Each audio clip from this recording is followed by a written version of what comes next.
On se réunit pour défendre la liberté d'expression, car avant tout, être un lanceur d'alerte, c'est juste donner un signalement d'intérêt général qui est sanctionné par la liberté d'expression. Le problème, c'est que parfois la liberté d'expression, elle ne va pas avec la loi du patron, elle ne va pas avec la loi de la multinationale, elle ne va pas avec la loi de l'administration, de l'État.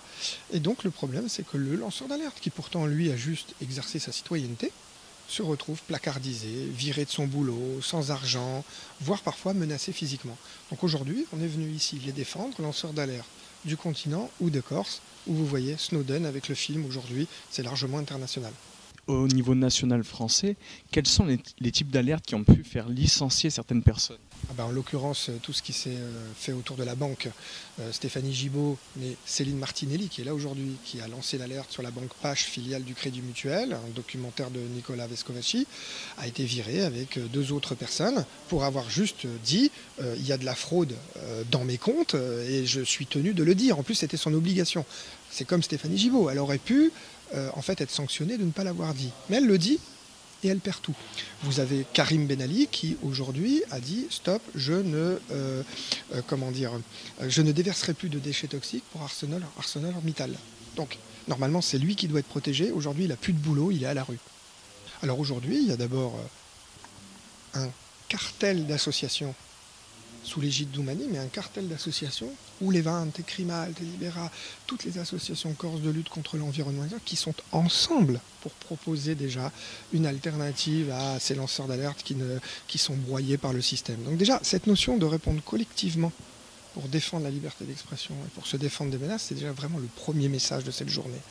La deuxième chose, c'est de montrer par un documentaire que c'est une problématique internationale. Ensuite, grâce aux 2 tables rondes, on a 2 thèmes. C'est comment les gens ont lancé l'alerte, comment ils se sont retrouvés parfois, pardonnez-moi, dans la merde, parfois comment ça a marché, et donc dans un deuxième temps, comment on peut transformer cette alerte en victoire. C'est parce que souvent ça se présente mal, mais d'un autre côté, il y a aussi des associations de défense de lanceurs d'alerte. Nous, par exemple, à Crimalt, on propose l'usage social des biens confisqués. Donc, la France confisque des biens, par exemple, aux fraudeurs fiscaux, mais aussi aux gangsters.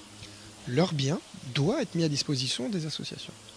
Dit autrement, la maison du gangster corse doit devenir le siège de Levante qui lutte contre la spéculation immobilière.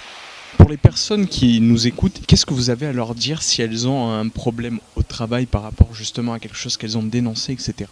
Je les propose de ne jamais rester seuls, jamais.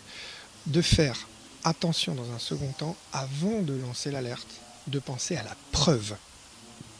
Tout signalement qui ne sera pas étayé d'une preuve va revenir comme un boomerang dans le lanceur d'alerte. Et c'est normal, on est dans un état de droit. On doit aussi se protéger contre les fausses alertes et les gens qui disent du mal des autres, la diffamation, etc.